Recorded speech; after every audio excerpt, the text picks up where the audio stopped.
with your community service providers who can be another kitchen for them, Mr. President. We have no problem with that. That would depend on the locality. Those are implementation issues, Mr. President. What we are concerned here is the policy. Yes, Mr. President, we agree. But it could be a policy, Mr. President, that So they partner. wala yung central, wala tayong problema dun sa partner eh. We're saying that we don't want to confuse the DepEd here by saying that we have to create all of this. Huh? Remember, we're bending backward here also. There is a cost to all of this. Okay? We just passed Train 1. That's 90 billion. Actually, the tax there is about 240 billion. We're taxing consumers 240 billion in Train 1. 140 we will give to the those who will reduce their income taxes. The 90 we will use for some social services and for build. Now, if we pass a bill for another 100 billion, are we prepared to pass another tax measure worth 100 billion? To be responsible. Mr. President, I think I found a compromise, Mr. President. What we're saying now, let's stick to the policy of feeding our children, undernourished children, from kinder to grade 6. Let the DepEd figure it out. At the appropriate time, let's give them the resources, pero hindi naman yung masyadong malaki. Because this might be taken to mean that we have to put up all these kitchens in the LGUs, in the DepEd, so on and so forth, Mr. President. Daycare centers, ang daming kulang pa eh. Yes. Mr. President, I have a compromise already that I am proposing to Senator Recto. The reason, Mr. President, why we enumerated these modalities is because GPPB suggested we do so. So when they eventually craft the IRR, they won't be overstepping. But I saw, Mr. President, that at some point you will be talking about a liberalized mode of procurement and focus on community producers. So maybe, Mr. President, that will be enough to cover these modalities. Correct. So it's okay, Mr. President. We will agree to delete Section 8 already. Okay, and we can just tackle some of that when we tackle the section on procurement. Thank you very much. Thank you. I appreciate that from the sponsor, Mr. President. The idea is to simplify also the bill, not to make it too complicated. So it will be easier to administer. And chances of success will be higher, Mr. President. So I thank the gentleman, the chairman of the committee for... Mr. President, Section 9, we didn't agree to Section 9. Yes, no, we're one by one. Section 8. Mr. President. Now we can discuss Section 9. But first, let's approve Section 8, Mr. President. Yes. We agree to delete Section 8, Mr. President. Is there any objection? There being none, the amendment is approved. Yes. Now, let me explain why I wanted to delete Section 9, Mr. President. With all due respect to the chairman of the committee and to all the others who may want to have, you know, I laud the effort na yung gulayan sa paaralan, Mr. President. I have... Yeah. Well, that's fine with me if that's a standing program. What we don't want, Mr. President, the purpose of the bill is a feeding program for our children in school. Now, what we don't want is to tell the teachers as part of this program, uy, maging agricultural workers din kayo. No, Mr. President. No, if I may finish, Mr. President, then the gentle lady can speak after. If I may. That's fine with me. The DepEd has a standing program. I'm not saying we don't do it. I'm just saying that it should not be found in this bill. That is my position, Mr. President. Because what I'm saying is this. It would appear that we are putting a mandate here na ang lahat ng eskwelahan maglagay tayo ng gulayan. At inaasahan na ngayon natin, and there are other provisions here in the committee report, kasama pa ang DA na magbibigay ng ayuda sa DepEd at sa mga community. So, masyadong komplikado. Let's simplify. That's what I'm saying. If they want to do that, fine with me. But the purpose of this is to have a feeding program. It would appear to me here na mandated na naman, shall develop. The schools shall develop.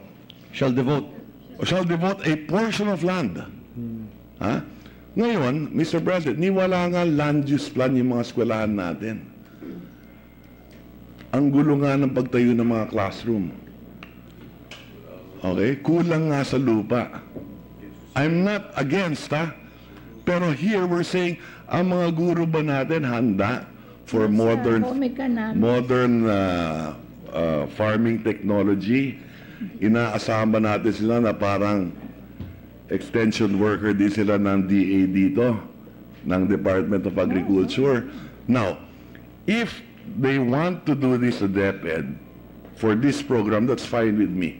But to mandate it, at kung hindi nila gawin, hindi matutuloy yung programa at the way you read it, parang may mali naman. Mr. Let's President. focus on the feeding program. That's what I'm saying, Mr. President. Senator Villar? If I may answer, and then, sige, ladies first. Senator Villar. Senator Villar. No, because that's one of my requests with regards to the bill, because I've seen a public school which has a gulayan sa paaralan, which were able to solve their malnutrition without the government spending for it. Just the effort of the students and their parents.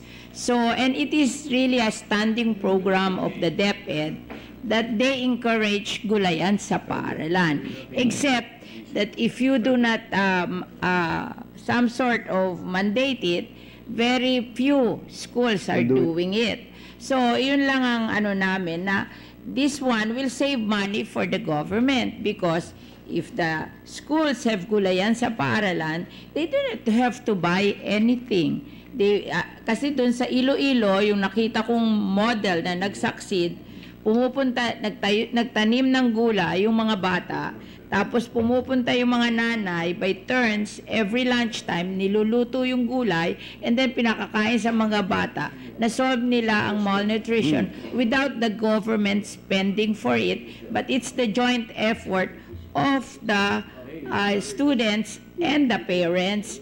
Ginagawa naman natin yan sa home economics, di ba? I remember, I graduated from a public school when I was in elementary school, and we did gulayan sa paaralan during that time. So I was just inserting this provision to encourage this para makita nila yung you can do it without spending. So I feel very strongly about this, Mr. Our good senator from Batangas. Mr. President, if I may suggest a compromise, I also feel very strongly about Section 9, Mr. President, because of all of the models we studied, this is the best one, Mr. President. But maybe the concern that we are mandating them, even if they cannot do it. That is the concern, the mandate, yeah. Maybe, Mr. President, we can change shall to encourage. Encourage, yun. Pahig ako doon, Mr. President. But then the next paragraph, the produce from the gulayan sa para shall be the principal source. No.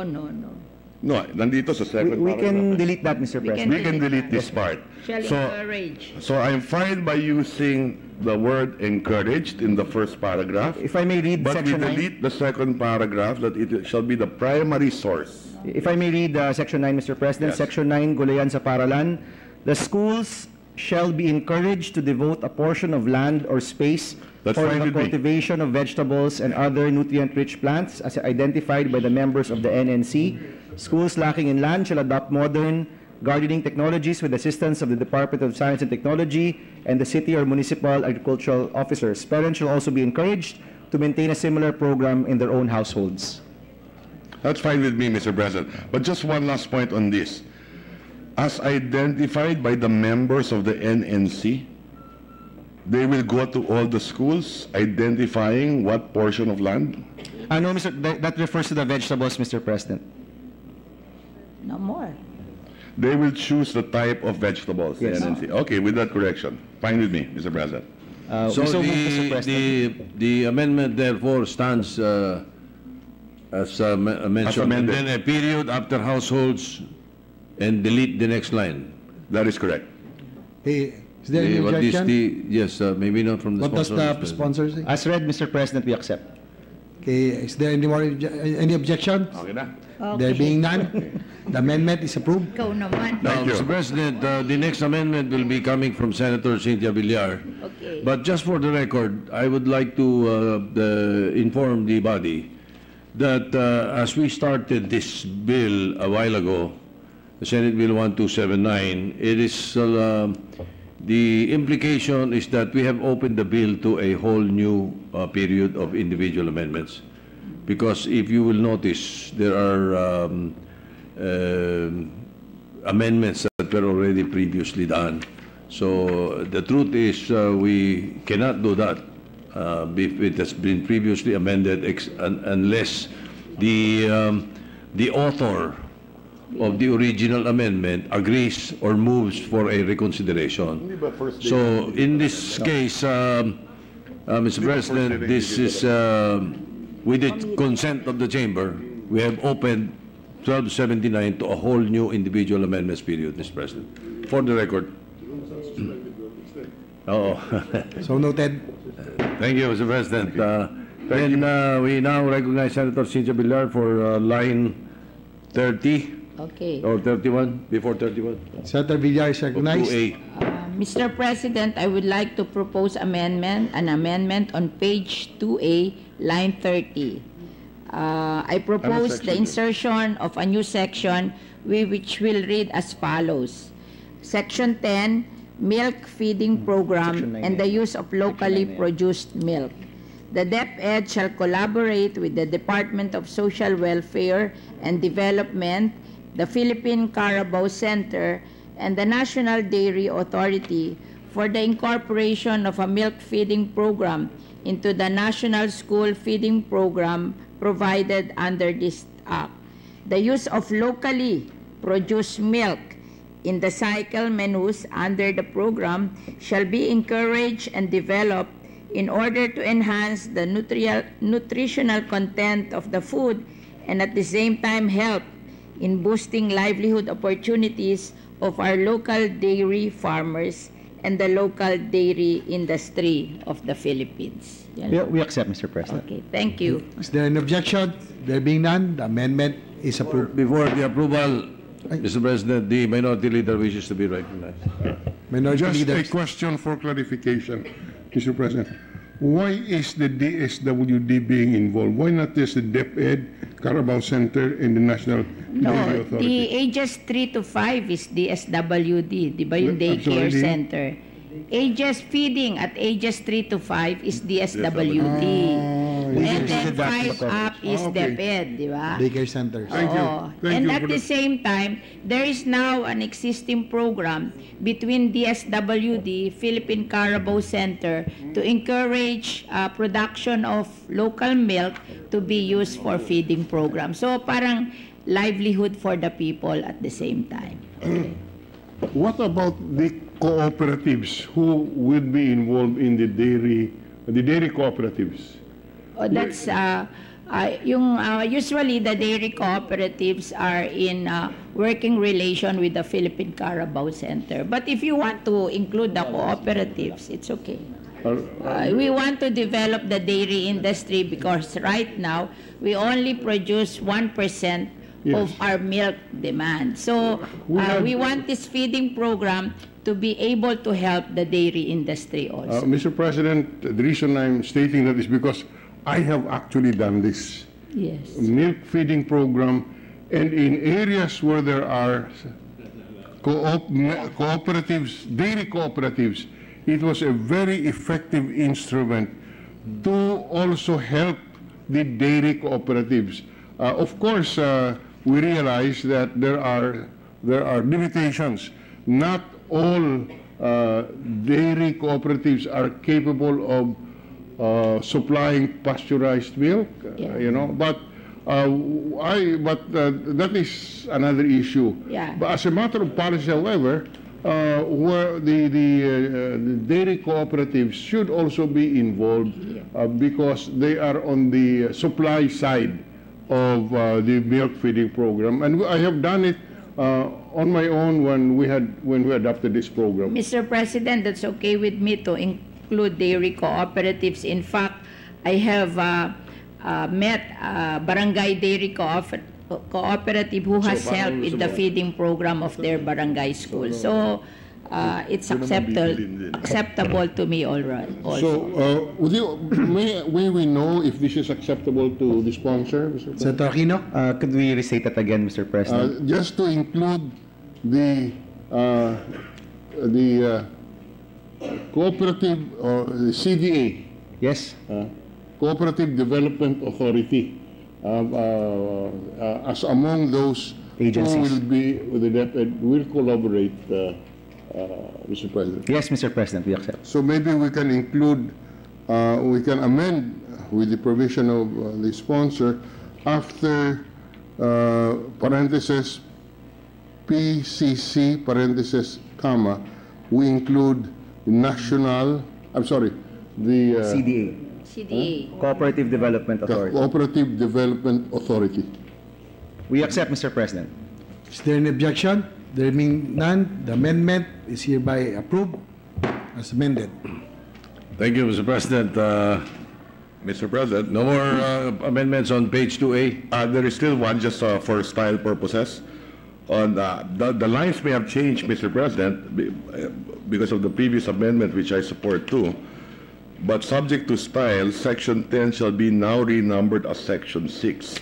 And then I suppose the amendment earlier will be Section 7, Yes. right? For style purposes. Mr. President, we can make an omnibus motion at the end for the renumbering. I'm sure we will be moving around some other sections. Mr. On page 3, lines... So no more with 2A. No more, Mr. All right. President. We go to page 3, Mr. President.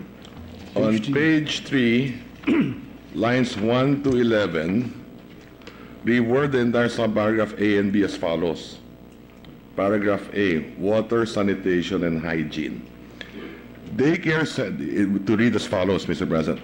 Daycare centers and public elementary education institutions shall establish and maintain water and sanitation facilities, promote good hygiene and safe food preparation, and conduct deworming of program beneficiaries twice during the school year. This is to address health-related issues such as diarrhea, worm infestation, and chronic enteropathy that result in undernutrition. Paragraph B, micronutrient supplementation.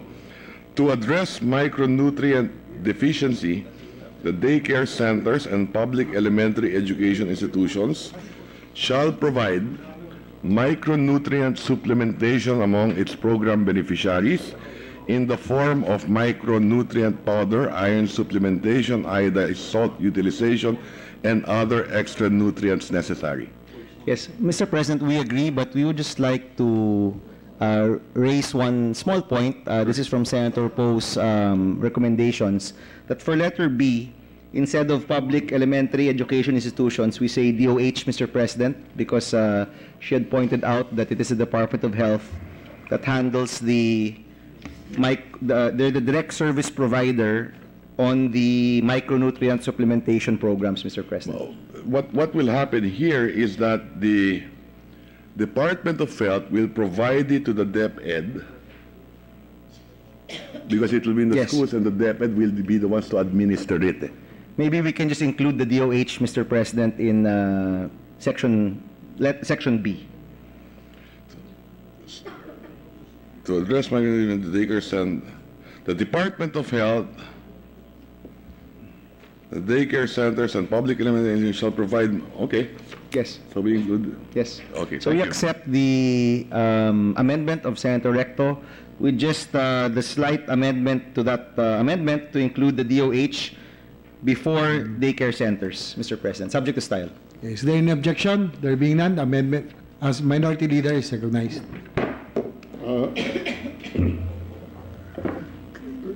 Can we just delete, just for shortening this bill without harming it, on line 4 on page 3, it says, this is to address the health-related issues such as diarrhea, etc., etc.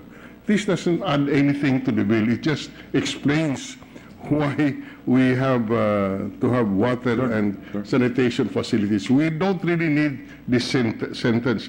The same also with line 9. This is to address the micronutrient deficiency, etc., up to line 11. We suggest we remove that, we delete this, as it just lengthens the bill without serving any purpose. On paragraph B, that has already been taken out. If I may, Mr. President, let me read the accepted amendment. Yeah. Nutrition promotive programs, letter A, water, sanitation, and hygiene, in parenthesis WASH. Daycare centers and public elementary education institutions shall establish and maintain water and sanitation facilities, promote good hygiene and safe food preparation, and conduct the worming of program beneficiaries twice during the school year period. Letter B, micronutrient supplementation.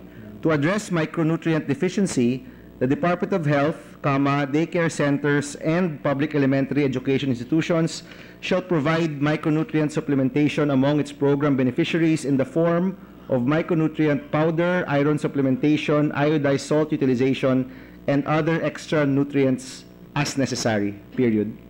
Accepted, Mr. President. Okay, is there an objection? There being none, amendment is approved as amended. Okay. Still on page 3. On page 3, line 12, section 11 shall be renumbered as section 7, and the entire section 7 shall be rephrased to read as follows.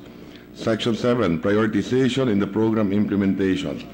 The DSWD and the DepEd shall create a 5-year plan to fully implement the program, provided that NGAs concerned shall prioritize the implementation of the program in the LGUs and public elementary schools that meet any of the following criteria. A, with the highest prevalence of undernutrition and nutrient deficiency among children aged 3 years up to grade 6 level. B, with available facilities or capability to implement the program. And C, which prioritize such program in their locality and are willing to provide counterpart resources for its implementation. We agree, Mr. President. Thank you. Is there an objection? There being none, amendment is approved. Next amendment on page 3, line 17, section 12, shall be renumbered as section 8, and the entire section shall be rephrased to read as follows. Section 8, integrated nutrition education, behavioral transformation, and social mobilization. The program shall be complemented by public health, nutrition, and values transformation campaign to promote a holistic and integrated approach to health and nutrition education. Orientation training on the objective and mechanics of the program shall be held among the personnel of NGAs and LGUs concerned, parent volunteers and the parent teachers associations, PTAs, to generate support for the program. The NGAs concerned shall also endeavor to mobilize community organizations to continue nutrition education outside of the school. We accept, Mr. President. Thank you. Is there an objection? Mr. President, may I suggest we refrain from, because the sections are different already. Yes. Okay, is there an objection? There being none, amendment is approved. Next amendment, after section 8, insert a new section 9 or whatever that number should be. Yes. To read as follows. That will fall under 3A, Mr. President. Page 3A. Yes. All right.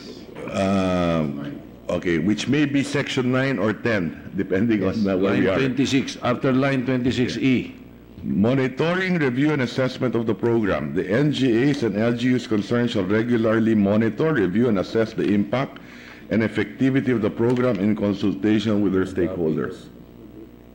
Yes, we accept, Mr. President. Thank you. Is there an objection? There being none, amendment is approved.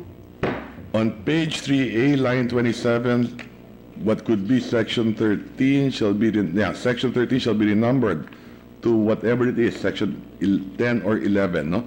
And the entire section shall be rephrased to read as follows. Section 10 or 11, depending on what number we're following right now. Procurement, subject to style. Procurement of goods and services. The provisions of Republic Act number 9184, notwithstanding, the government agencies concerned are hereby mandated to establish a liberalized mode of procurement for this program, subject to the approval of the Government Procurement Policy Board. The public procurement for this program shall prioritize the participation of local and community-based producers, suppliers and/or service contractors. Mr. President, we agree with this amendment, but for the record, let me just say that one of the dual purposes of this bill was also to support the local economy and our local farmers. So we agree to this simplification, Mr. President, but just for the record, the intention of the bill is to prioritize the local farmers in the area as the primary source. And the concern of many of our farmers, Mr. President, is that they have a difficult time entering the procurement process of government. So hopefully, Mr. President, by using some of the terms here, like liberalized mode and prioritized participation, we make it clear for the record that we do intend the GPPB, within the bounds of the law, to really focus their procurement on our local farmers, Mr. President. That is correct.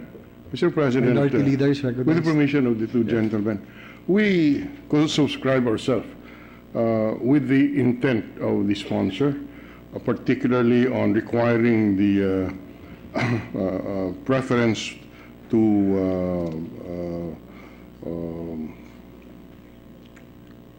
maximize the participation of community-based producers, suppliers within the locality. Mr. President, I'm just expressing a concern.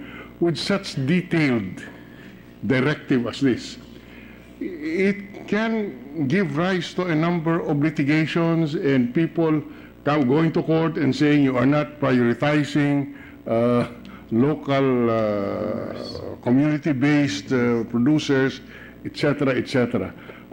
Such a detailed recitation in the law can Maybe, yes, maybe we can use instead of the word shall, encourage. yeah, because otherwise walang mangyayari po rito. Yes. Marami instead of dito the word- mga abutan ang implemento. So Mr. instead- President, I think Senator Aquino? the gentleman from Iloilo is looking at it from a legal perspective, no? Of course, when we crafted that provision, we were looking at it from the perspective of utilizing the local market. Would there be another way, Mr. President, that we can still put the focus on the local farmers, but maybe satisfy the concerns of the good gentleman as not to create more litigation down the line?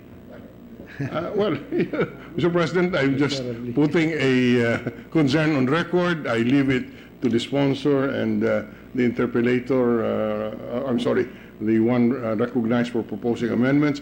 I'm just expressing a concern that the way it is crafted now, it will be so restrictive that it can, either you cannot implement it or there will be a lot of complaints. Maybe to address the concern of the minority leader, and I see his point, the public procurement for this program shall encourage the participation of local and community-based producers, suppliers, and or service contractors. This is also in line with the Cooperative Development Authority and the local cooperatives, milk cooperatives.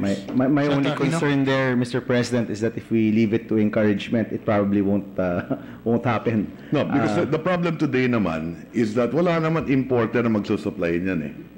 The problem today is the bidding system. Yes. Most of these are really below anyway. Pwedeng alternative mode of procurement naman Yes, eh. yes. Okay? But walang magbibid na farmer dahil di nakakaintindi ng bidding yan. So that is the idea here. So I don't expect much litigation in this, no? Kasi community-based naman to, maliliit na halaga lang to eh.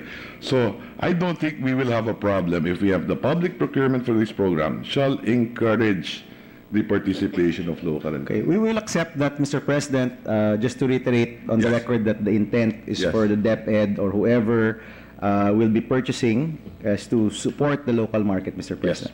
Is there any Accepted, Mr. President. objection? There being none, amendment is approved. Okay. And then next, we're almost done, Mr. President. Tama ba ito? What are we? It's the last page of amendments, Mr. President. On page 3A to 3B, lines 30 to 30, delete the entire section 14. All right, we agree, Mr. President. Okay. On There- page 4. Is there any objection? There being none, amendment approved. Page 4. Okay. On page 4, lines 24 to 33, delete the entire section 15. Okay, we agree, Mr. President. Is there any objection? There being none, amendment is approved.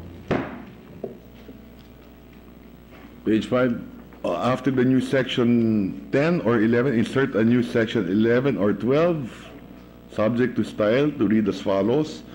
Section 11 or 12, annual report. The NGA is concerned shall prepare and submit an annual report on the status of the program's implementation to the Office of the President and both houses of Congress. We accept, Mr. President. Is there any objection? It's good to note, Mr. President, that Congress has two houses here in this section. Is there any objection? There being none, amendment is approved in the upper house. To the smarter house, Mr. President.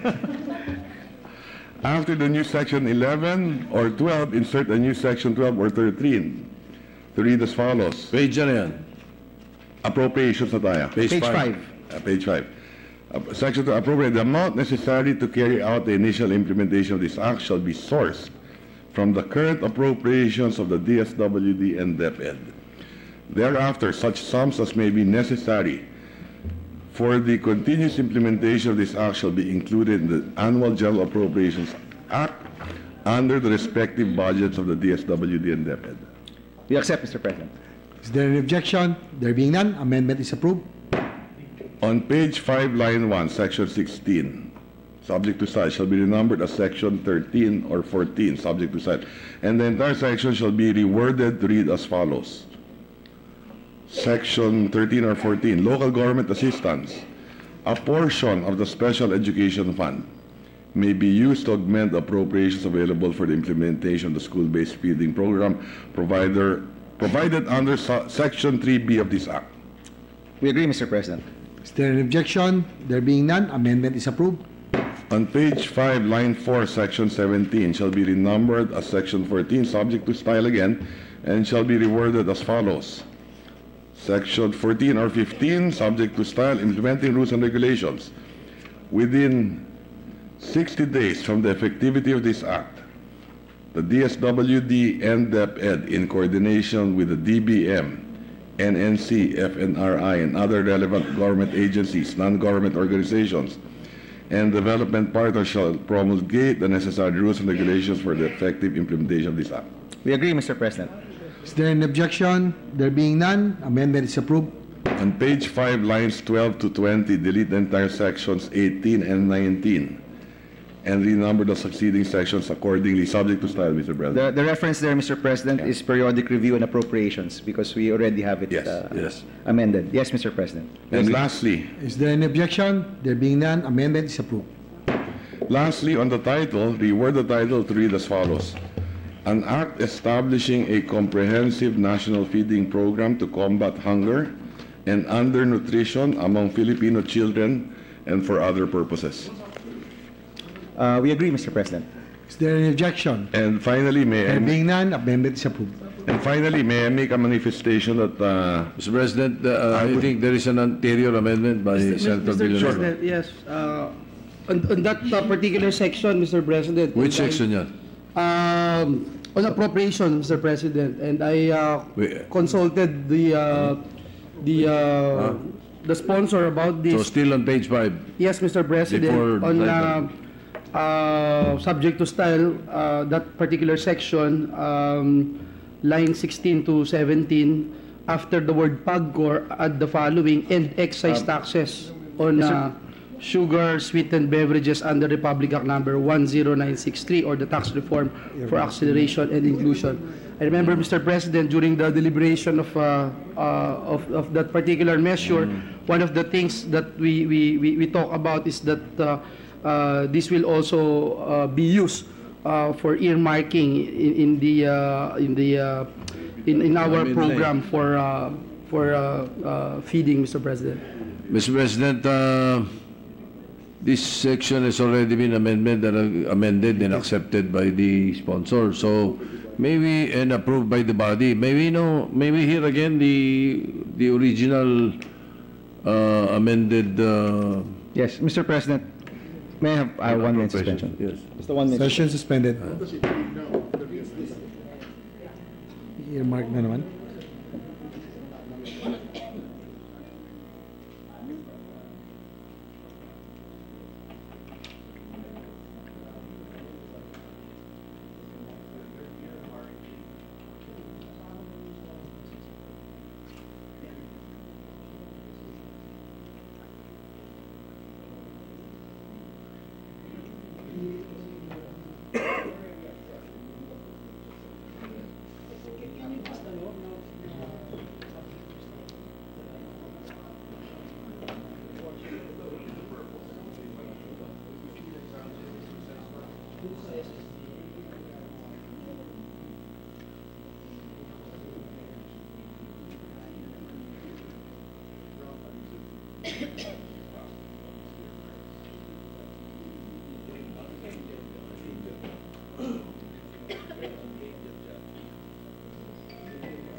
Session resumed.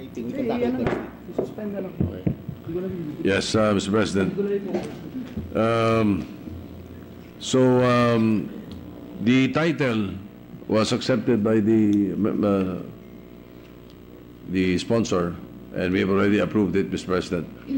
Senator Villanueva was proposing an amendment in a previously amended section already, which is the appropriation. So I don't think we can act on that particular amendment. In the meantime, Mr. President, what we can do is that we ask that the body be given a clean copy of what we have already approved. Yes, Mr. President. And in the meantime, suspend consideration of Senate Bill 1279. Senator Yakov. Yeah, Mr. President, at this juncture, considering that many of these amendments are found in a bill I filed, which is in the Committee on Health, and not in the Committee of Education, may I manifest that I be part co-author of the measure? Yes, Mr. President, gladly. Thank you, Mr. President. So with that, again, the motion to suspend 1279. Still any objection? There being none, Senate consideration of Senate Bill number 1279 under Committee Report number 31 is hereby suspended. The co-authorship of Senator Recto is noted, Mr. President. Also, the Minority Leader, Senator Frank Drilon. And Senator then, Recto be made co-author of this may I measure. manifest that for Senate Joint Resolution Number 1, the Majority Leader, with the approval of Senator Gordon, be made a co-author, Mr. President. Likewise, the Minority Leader, The Majority Leader. Majority Leader be made co-author of the said measure. Yes, thank you. Mr. President, I move to adjourn the session until 3 o'clock in the afternoon of Monday, January 29, 2018. Is there any objection? There being none, the session is adjourned until 3 o'clock in the afternoon, Monday, January 29, 2018.